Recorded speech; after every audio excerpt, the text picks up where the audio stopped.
Mist drifts across Bataan, February 15th, 1942. In the damp jungle, a metallic ping echoes, sharp, brief, final. An M1 Garand has just fired its 8.30-06 round. Japanese soldiers freeze, shocked by the seamless rhythm of the shots. Too fast for a bolt action, too precise for a machine gun. Cut to Yokosuka, 1944. Under pale yellow lamps, Japanese engineers dismantle a captured Garand, gas port near the muzzle, long operating rod, rotating bolt. Blueprints unfold. Type 4. Same gas system, 10 rounds fed by two 5-round clips, chambered in 7.7 by 58 millimeters. At the test range, notes read, feed jam, extraction failure. Outside, air raid sirens wail. Machines are draped in canvas, dragged into bunkers, and a question lingers in the smoke, cold as the steel itself. How did the M1 Garand change the rhythm of war? And why couldn't the Type 4, despite understanding the design, ever save the battlefield? Fog hung over the Bataan Peninsula like a burial shroud of war. In the humid dawn, bursts of gunfire cracked the silence, short, rhythmic, unnervingly fast. It wasn't the staggered tempo of bolt-action rifles.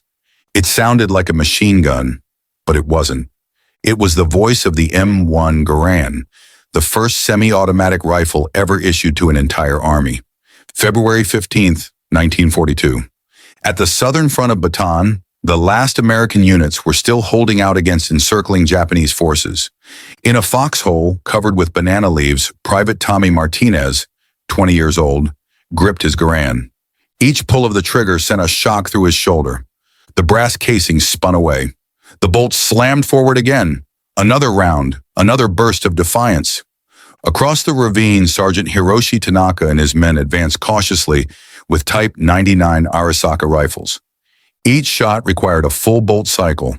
Lift, pull, push, lock. In the seconds it took to reload, Martinez fired 4 times. By the time Tanaka's squad reached 50 meters, half of them were down. The imbalance wasn't courage, it was technology. And that spring, Japan began to realize it was fighting a war in 2 different centuries. When the Battle of Bataan erupted, Imperial Japan believed American forces in the Philippines were poorly equipped and demoralized.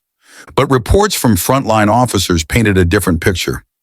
Each U.S. position fires as if a machine gun nest. It seems they deploy automatic weapons along the entire line. The truth was simpler and more terrifying. They were meeting platoons armed with M1 Garands.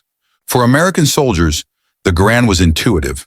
Pull the bolt, load an en-bloc clip of 8 rounds, fire 8 times, and listen for that distinct metallic ping as the clip ejected. For Japanese soldiers, it was alien. Their Type 38 and Type 99 rifles were tough and accurate, but dated, relics of the First World War. 5-round stripper clips, realistic firing rate, 15 to 20 rounds per minute. A trained Garand rifleman could fire 40 to 50, all while maintaining aim. Multiply that across squads and companies, and the difference became a storm. From Guadalcanal to New Guinea, field reports praised the Garand's reliability and sheer suppressive power. A captured Japanese journal in 1943 recorded, "The enemy fires without cycling the bolt. Their shots come like rain. We shoot once, they shoot 4. That ratio was more than data. It was destiny. Designed by John C. Garand, a Canadian-born engineer, the rifle embodied 2 decades of American research. By the time war broke out, production at Springfield Armory in Winchester was running around the clock. The Garand semi-automatic system used gas operation, a small port near the muzzle channeled gas into a piston that drove an operating rod. The bolt unlocked, extracted the spent casing, and chambered the next round, all within fractions of a second. No hand motion, no lost sight picture, just the rhythm of the trigger. It fired the .30-06 Springfield cartridge, a 150-grain bullet at nearly 2,800 feet per second, delivering over 3,500 joules of energy. It was powerful, accurate, and punishing. Weighing 9.5 pounds, it was heavy, but balanced enough to absorb recoil and keep the rifle steady through rapid fire. Most importantly, America could build it by the thousands, every day. That was the true weapon, industrial mass production. In the spring of 1942, after Bataan's fall, Japanese troops captured hundreds of Garands intact. At an army depot in Manila, engineers from the Navy Technical Bureau were ordered to study them. The lead investigator, Lieutenant Commander Jiro Watanabe, a mechanical engineer trained at Yokosuka, carefully disassembled one on a white canvas sheet. He was stunned by what he saw. Every piece served a purpose. No ornamentation, no excess. Piston, linkage, locking lugs, trigger assembly, all harmonized in a seamless mechanical cycle. He wrote in his report, "This is not merely a rifle. It is a product of an industry that can refine steel, machine with precision, and maintain quality control on a national scale." The report was forwarded to Yokosuka Naval Arsenal, which quietly launched Project Type 4, an effort to replicate the Garand using domestic resources. When Takashi Ishikawa took over as chief designer, he knew time was already lost. By 1943, the tide of war had turned. American Marines were taking back island after island, and Garand rifles were everywhere. Still, the order was clear: recreate the Garand, chambered for 7.7 millimeter, built in Japan. The first problem was ammunition. The Japanese 7.7 by 58 millimeter Arisaka cartridge looked similar to the .30-06, but wasn't identical. The casing base was slightly larger, the rim shape was different. That tiny mismatch, mere thousandths of an inch, caused constant feed jams and pressure leaks. Next came the loading system. The Garand's en-bloc clip didn't work with Japanese rounds. After dozens of failed tests, Ishikawa's team abandoned the clip entirely and created a fixed 10-round magazine, loaded from the top with two 5-round stripper clips. It was simpler, but slower. By 1944, the first Type 4 prototype emerged. It looked like a Garand, but heavier, longer, and far less forgiving. It could fire 30 rounds per minute, twice the speed of an Arisaka, but reliability was poor. In Yokosuka's underground test range, the sound of malfunction echoed more often than success. Cases jammed, bolts bent, springs broke. The Garand could fire 1,000 rounds in mud and keep working. The Type 4 struggled to survive 50. To manufacture a single M1, Garand required nearly 200 machine components, 70 of which demanded tolerances within 1,000th of an inch. At Springfield Armory, more than 20,000 workers and hundreds of precision lathes operated nonstop. Yokosuka had a few hundred craftsmen using belt-driven machines, many already damaged or worn. America had nickel, molybdenum, chromium steel, industrial lubricants, pneumatic gauges. Japan had substitutes, softer alloys, inconsistent tempering, and hand polishing. The gap was not in engineering skill, but in infrastructure. By August 1945, only 125 Type 4 rifles had been completed. None reached combat units in time.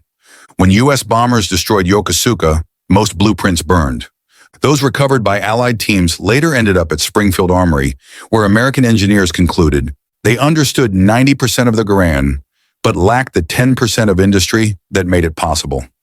While Japan struggled in the shadows, the Garand reshaped every major Pacific engagement. At Guadalcanal, 1942, Cape Gloucester, 1943, Saipan, 1944, and Iwo Jima, 1945, U.S. troops dominated through sustained, accurate fire. An American company equipped with Garands could unleash over 400 aimed shots per minute, compared to roughly 150 from an equivalent Japanese unit. It was the difference between holding a line and being erased. Even the famed banzai charges lost their terror. Japanese officers wrote bitterly in their reports, "The enemy fires like machine guns, each man alone. Bayonet charges fail before we reach them." At Okinawa, that imbalance became total. Every U.S. position pulsed with continuous fire, much of it from individual riflemen. The Garand had turned the infantryman into his own support weapon. When the war ended, U.S. troops found a handful of unfinished Type 4s in the ruins of Yokosuka. Among the wreckage lay smudged blueprints, oil-stained pencils, and fingerprints of the men who made them. An American ordnance officer wrote, "A brilliant piece of engineering, born in the wrong time and place." The Japanese engineers had understood how the Garand worked, but they never grasped why America could build it, because the rifle was more than a design. It was the expression of a national machine, a union of engineers, factories, logistics, and resources working as one. In modern war, understanding the weapon isn't enough. You must be able to reproduce it millions of times over. The Type 4 failed to reach the battlefield, but its legacy endured in silence. It planted a realization in Japan's scientific community. Technology, not spirit, determines survival. After the war, the same engineers who labored in Yokosuka would help rebuild Japan's industrial base, teaching precision machining, metallurgy, and systems engineering. Their failure became the foundation of a new identity, one built on innovation instead of ideology. From Bataan's humid jungles to Yokosuka's dark tunnels, from a single metallic ping to the roar of 1,000 machines, the journey of the M1 Garand in Type 4 told a single truth. No nation can win by courage alone if it loses in technology. The Pacific had turned.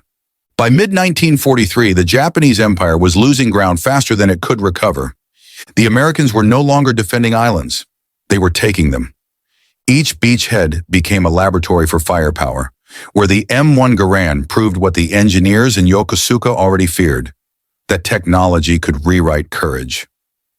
October 1942, Henderson Field. Rain hammered the coconut palms while U.S. troops of the 164th Infantry crouched behind sandbags.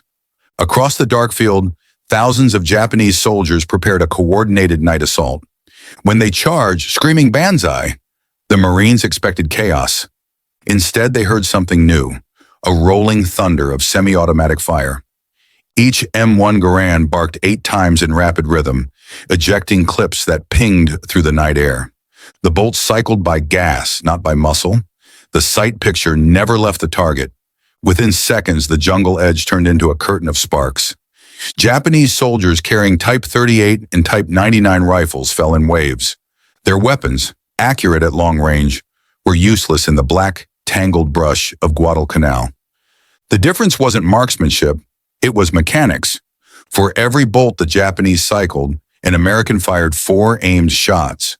Private Robert Youngdeer recalled later, "They came at us like ghosts, but every time they moved, someone's Garand lit them up. It sounded like one giant machine gun stretching across the line." That night, over 3,000 Japanese soldiers died. The Americans lost fewer than 400, and from that moment, Japan's infantry doctrine, based on bayonet charges and shock tactics, was broken beyond repair. News of the defeat reached Tokyo in fragments. Enemy fire density impossible to overcome. Automatic rifles observed in all units. At the Imperial Army headquarters, officers argued whether such reports were exaggerations. They were not. Captured shell casings showed a uniform caliber .30-06 Springfield. Captured bodies carried wounds spaced evenly along the chest, a sign of precise, sustained fire. By late 1942, Japanese engineers at Kokura Arsenal joined the Navy's Yokosuka team in studying captured rifles. Every unit confirmed the same thing. The Garand allows 1 man to perform the work of 3. To match that, Japan would need a semi-automatic rifle of its own. Fast. Inside a tunnel beneath the Yokosuka Naval Arsenal, fluorescent lamps flickered against concrete walls. The engineers worked in near silence, surrounded by machines driven by belts and pulleys. Scrap aircraft aluminum was melted down to make prototypes. Brass from spent shells was turned into trial cartridges. Every few days, air raid sirens forced evacuation. Each return revealed more dust, more cracks, fewer tools. Yet the blueprints kept evolving, line by line, measurement by measurement. They called it the Type 4 rifle, year 2604 of the Japanese calendar, 1944 in the West. The first prototype used a gas piston copied from the Garand, a rotating bolt, and a 10-round fixed magazine. But materials were scarce. Steel hardened unevenly. The rifle cracked under sustained fire. The engineers recorded every failure meticulously, rewriting dimensions by fractions of a millimeter. Chief Technician Fumio Yamamoto, a former machinist for Mitsubishi, later recalled, "We knew the Americans had better steel, but we had better patience. Every jam, every fracture, we learned from it. By spring 1944, 3 prototypes functioned reliably enough for testing. Their rate of fire was half the Garands, but the idea worked. Japan could now build a semi-automatic rifle. The problem was time. That same spring, 1944. Across the Pacific, U.S. Marines stormed Saipan and Guam. Each man carried an M1 Garand slung over his shoulder, the same weapon that had bled the Japanese on Bataan. Behind them came cargo ships loaded with ammunition, replacement barrels and spare parts, an entire ecosystem of supply. Japanese defenders, many still armed with the Type 38, fired bravely but slowly. Their shots rang as isolated cracks against the steady drum of American rifles. An officer of the 43rd Infantry Regiment wrote in his diary before dying on Saipan, "Our bullets reached them, but too late. They have already fired 4 or 5 times. The sound of their rifles is endless." By July, Saipan had fallen. Over 29,000 Japanese troops were dead. The firepower difference had become a massacre. Back in Yokosuka, the engineers heard the news through static-filled radios. They knew what it meant. Japan was losing not because of spirit, but because of production. Still, they pressed on. By autumn 1944, the Type 4 was officially accepted for limited naval testing. Production was set at 1,000 rifles per month, a fantasy in a nation already starved of steel and electricity. Each rifle required over 200 machine parts, most hand-finished. Even the screws had to be filed manually. In November, the first 20 rifles rolled out of the workshop. They were sent to special naval landing forces for evaluation. Reports returned cautiously optimistic. Recoil moderate, accuracy good, feeding acceptable. Reliability decreases after 200 rounds without cleaning. But it was already too late. American bombers were overhead almost daily. Factories burned, railways collapsed, and the arsenals could no longer deliver steel. The engineers hid unfinished rifles in underground storage, waiting for parts that would never come. While Japan's prototypes rusted in the dark, the Garand was rewriting doctrine on the beaches. At Peleliu, U.S. Marines advanced through coral ridges under withering fire. In the narrow caves, they used the Garand's semi-automatic action to suppress enemies faster than they could reload. Corporal R.V. Bergen recalled, 4 or 5 of us could fill a cave mouth with 40 rounds in 10 seconds. The Japs barely had time to aim. At Iwo Jima, Sergeant William Manchester described the Garand as a friend that never quit. He wrote, "In that chaos, being able to fire 8 shots without working a bolt saved our lives. Their rifles looked antique. Ours felt alive." Every battle reinforced the same truth.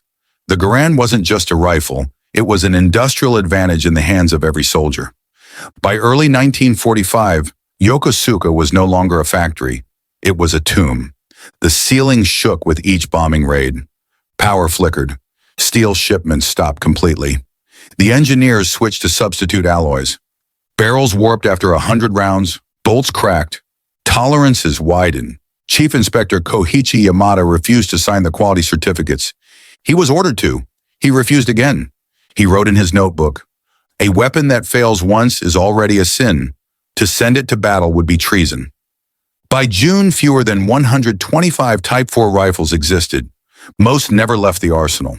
The remaining components were buried to hide them from Allied bombing. When the war ended 2 months later, the weapons lay scattered, unfinished, unsent, unseen. Across the ocean, the Garand was reaching its own zenith. Springfield Armory and Winchester were producing nearly 1,600 rifles per day. Every division arriving in the Pacific was fully equipped. Field manuals instructed soldiers to maintain rapid aimed fire, 40 to 50 rounds per minute, using ammunition produced by the hundreds of millions. Each bullet was consistent in weight, powder, and primer. A U.S. Army report concluded, "The rifleman is no longer a single line of defense. He is now a self-contained base of fire." In numerical terms, the United States produced 5.4 million M1 Garands during World War II. Japan produced 125 Type 4s. That was the gap. That was the war. On both sides, soldiers paid the price of this imbalance. For Americans, the Garand gave confidence, sometimes overconfidence. For Japanese troops, it created despair. Sergeant Masao Watanabe, who survived Guadalcanal, later wrote, We were told that one Japanese soldier was worth 10 Americans, but the Americans fired 10 bullets before we could fire one. He wasn't bitter, just honest. The Arisaka was a masterpiece of craftsmanship, strong and accurate. But its beauty belonged to another era. In the age of mass production, elegance without quantity was extinction. By the end of 1944, Japan's strategic leadership began to understand what their engineers had known since Bataan.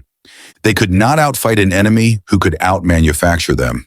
From that point, Japan's doctrine shifted toward defense in depth, kamikaze attacks, and attrition, all symptoms of a nation that had lost technological parity. The Type 4 rifle was proof that Japanese engineers understood modern warfare perfectly. But it also proved that understanding means little without the means to act. In August 1945, when American occupation forces entered Yokosuka, they found racks of incomplete rifles and boxes of drawings. One officer later wrote, "They copied the form, but not the system that sustained it. The Garand was not a design, it was an ecosystem."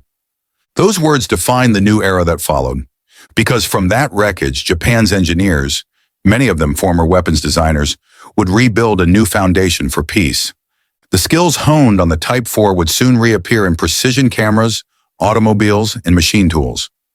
The same patience that once crafted rifles would one day build the world's most reliable machines. For the Americans, the turning point was not just victory, it was confirmation. Every bullet fired by a Garand validated the nation's faith in science, engineering, and logistics. It proved that the future of war belonged to those who could merge innovation with production. For Japan, the turning point was revelation through failure. They had seen what industrial modernity looked like, and they had touched it with their own hands. The Garand's echo would follow them into the post-war years, not as humiliation, but as education. Summer 1945. As the last Type 4 rifles lay covered in ash and rust, U.S. troops landed on Okinawa, the final island before Japan itself. Tens of thousands would die there. From a strategic map in Tokyo to a firing trench on Okinawa, the pattern repeated. Bolt-action rifles could not stop semi-automatic fire. Courage could not replace steel. Spirit could not reload faster than gas operation. When the emperor finally announced surrender, Japan's most advanced rifle had never fired a single shot in battle. The M1 Garand had fired millions. The Pacific War had reached its turning point, and the weapon that defined it was not a battleship or an aircraft. It was a rifle carried by ordinary men, built by extraordinary industry. February 1945. The island of Iwo Jima, barely 8 miles long, had become a furnace. Black volcanic sand swallowed boots and blood alike. The air tasted of sulfur, smoke, and salt. Inside that chaos, U.S. Marines clutched their M1 Garands, heavy, battered, but utterly faithful. Each trigger pull was a heartbeat in steel. The rifle breathed through gas and piston, steady as a living thing. Across the island, deep in bunkers carved into lava rock, Japanese soldiers waited with Type 99 Arisaka rifles. Many were the same men who had first faced the Garand on Bataan. They understood now. This was a different century, and they were fighting from the past. On February 19, 1945, 70,000 Marines landed under a haze of artillery fire. For 36 days, they clawed forward yard by yard. The Garand's semi-automatic rhythm became the pulse of survival. Volcanic dust seeped into everything: lungs, canteens, rifles. Bolt-action weapons jammed within hours. But the Garand endured. Its gas system expelled the grit. Its precision machining kept the cycle alive. Marines called it the machine that breathes.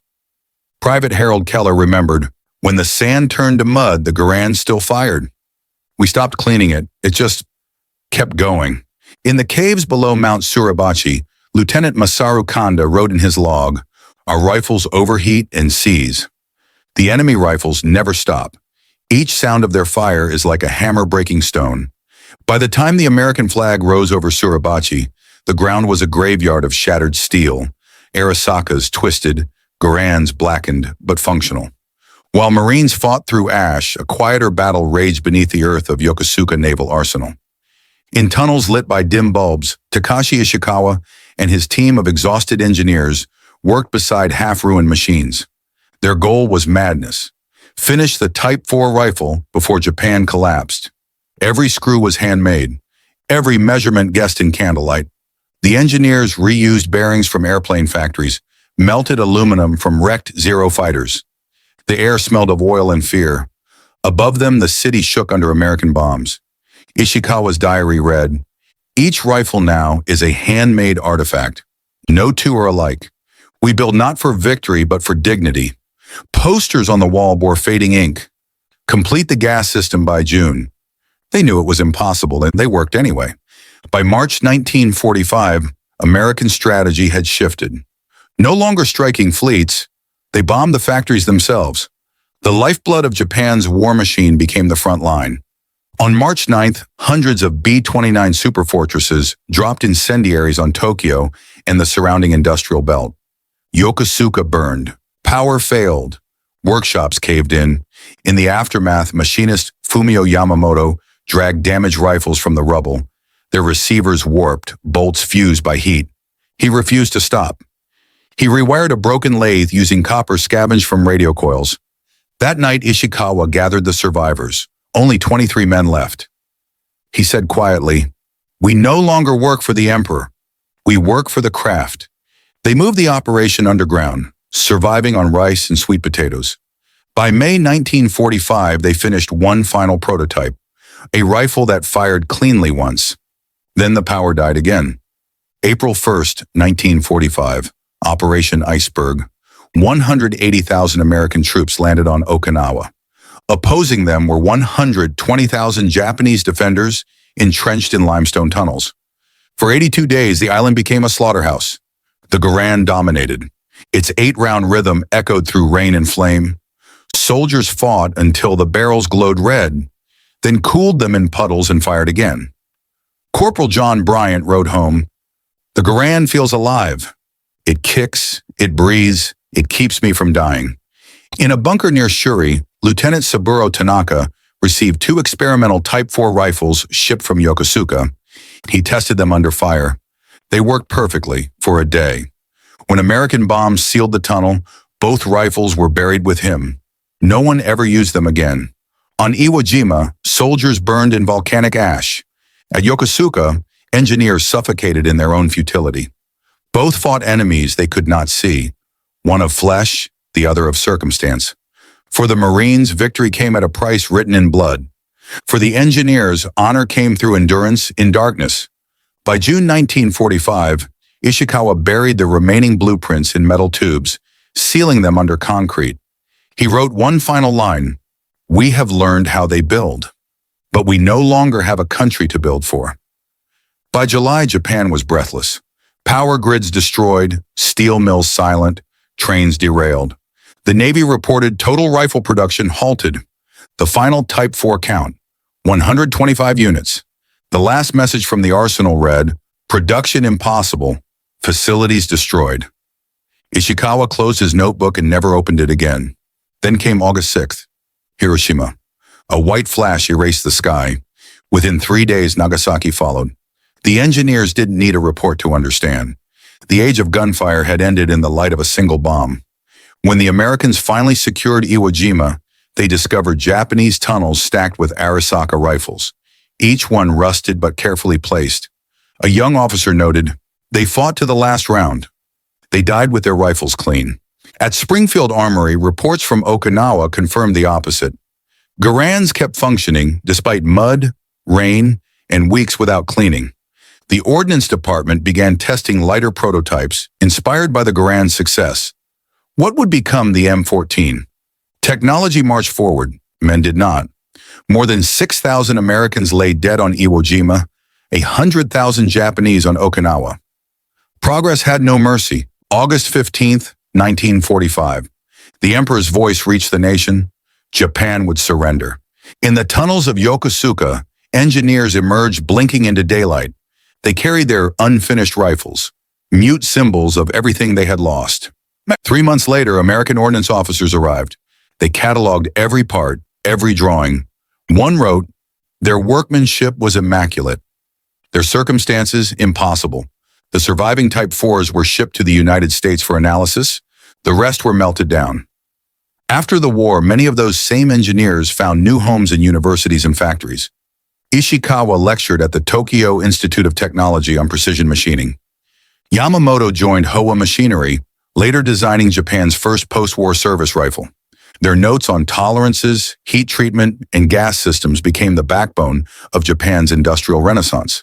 The discipline learned in darkness turned into the foundation of post-war craftsmanship. Meanwhile, in America, the Garand continued to serve in Korea, then in training schools across the world. Its echo shaped generations of design. Both sides had looked into the same abyss. The Americans discovered confidence in machinery. The Japanese discovered humility in failure. From those opposite revelations came the same truth. No army fights alone. It fights with the hands of its factories. The Garand proved that a nation could weaponize precision itself. The Type 4 proved that genius without resources is tragedy. Years later, visitors to a small museum in Springfield would stand before two rifles behind glass. On the left, the M1 Garand, battle-scarred but whole. On the right, the Type 4, unfinished, its receiver cut open for study. A guide would tap the glass gently and say, "One changed the world. The other tried." Outside, the wind moved through the trees like the faint echo of a ping. The war was over, but the lesson remained. August 1945. The sky above Japan was no longer blue. Smoke drifted over the ruins of Tokyo, Yokosuka, and Nagasaki. At the naval arsenal, engineer Takashi Ishikawa stood among the wreckage. Before him lay the last Type 4 rifles, their metal warped, their barrels scorched, their purpose gone. The air was still, save for the distant hum of Allied bombers returning home.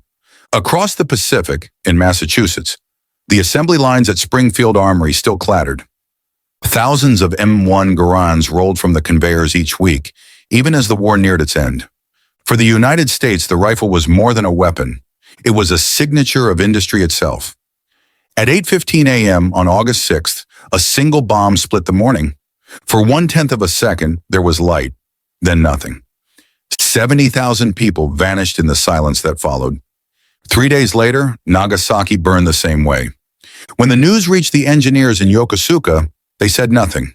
No curse, no tears. Only disbelief at the scale of a technology beyond comprehension. In his final diary entry, Ishikawa wrote, "We built rifles to win. They built the sun to end it. The age of gunfire was over.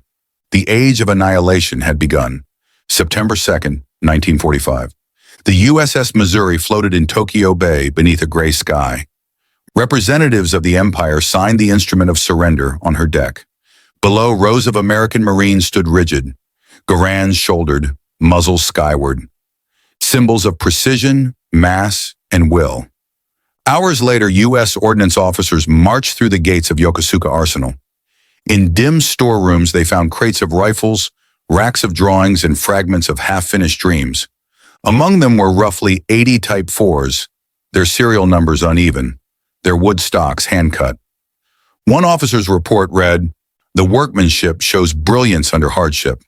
It mirrors the Garand's mechanism, adapted for 7.7 millimeter ammunition, yet bears the marks of desperate improvisation." Every surviving piece was shipped to America for study. The rest were melted into scrap. Winter 1946. Inside Springfield Armory's proofing range, two rifles stood side by side. One was the veteran M1 Garand, dark walnut, clean lines. The other, a captured Type 4, heavier, rougher, but unmistakably familiar. Engineers fired both under identical conditions. The Garand cycled flawlessly. The Type 4 jammed on its 10th round, ejected a case late, then cracked a locking lug. The results were inevitable, but the observers were impressed. "Given their shortages," wrote technician Elmer Balance, "this weapon is remarkable."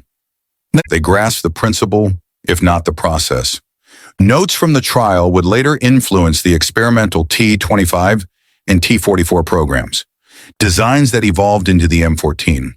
Thus, a fragment of the Type 4 survived, embedded in the lineage of its rival.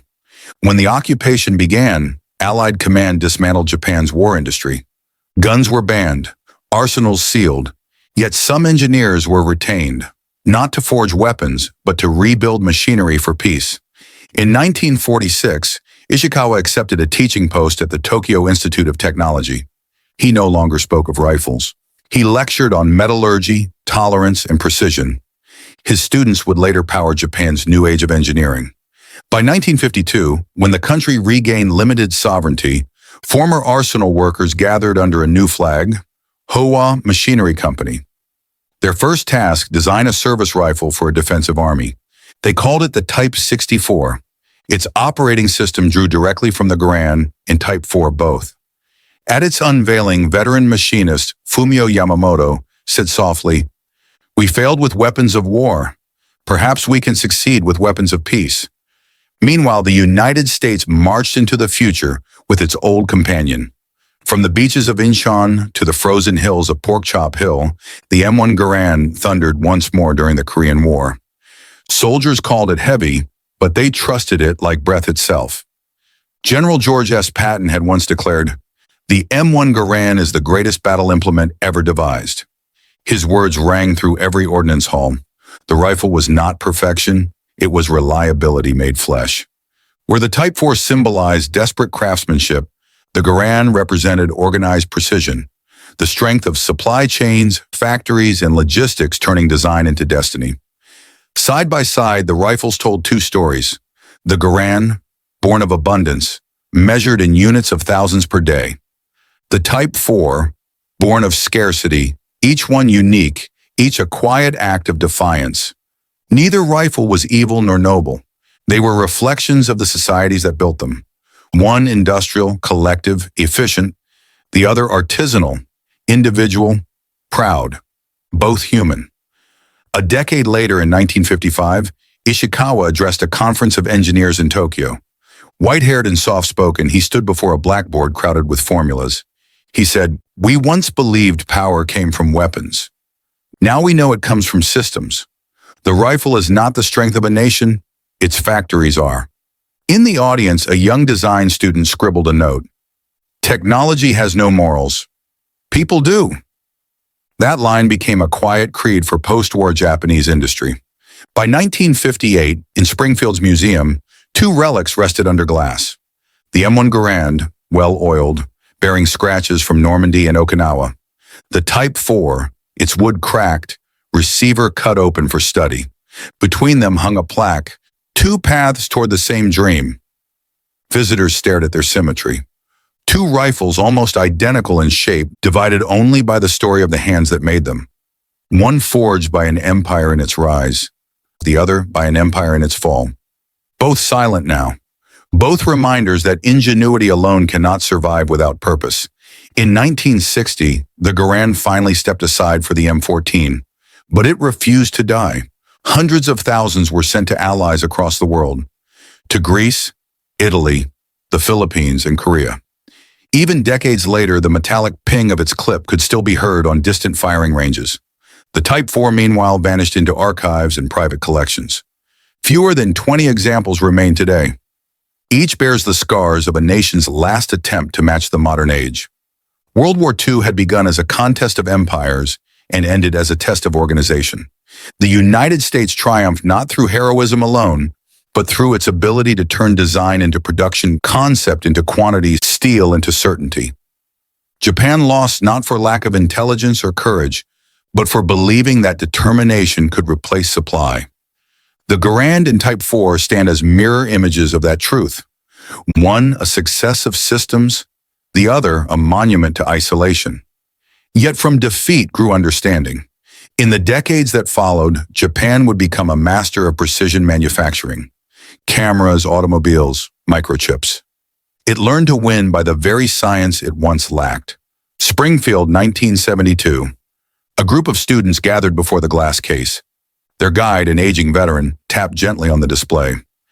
"This one," he said, pointing to the Type 4, "never fought, but it tells a story of men who tried, even when there was no hope." A boy raised his hand. "And the other one?" The guide smiled faintly. "That's the Garand. It fought, and it won. But in the end, both are made of the same things: steel, sweat, and belief." Outside, wind whispered through the trees. For an instant, the faint echo of a metallic ping seemed to answer. History had gone quiet, but the lesson endured. No weapon wins forever, only understanding does.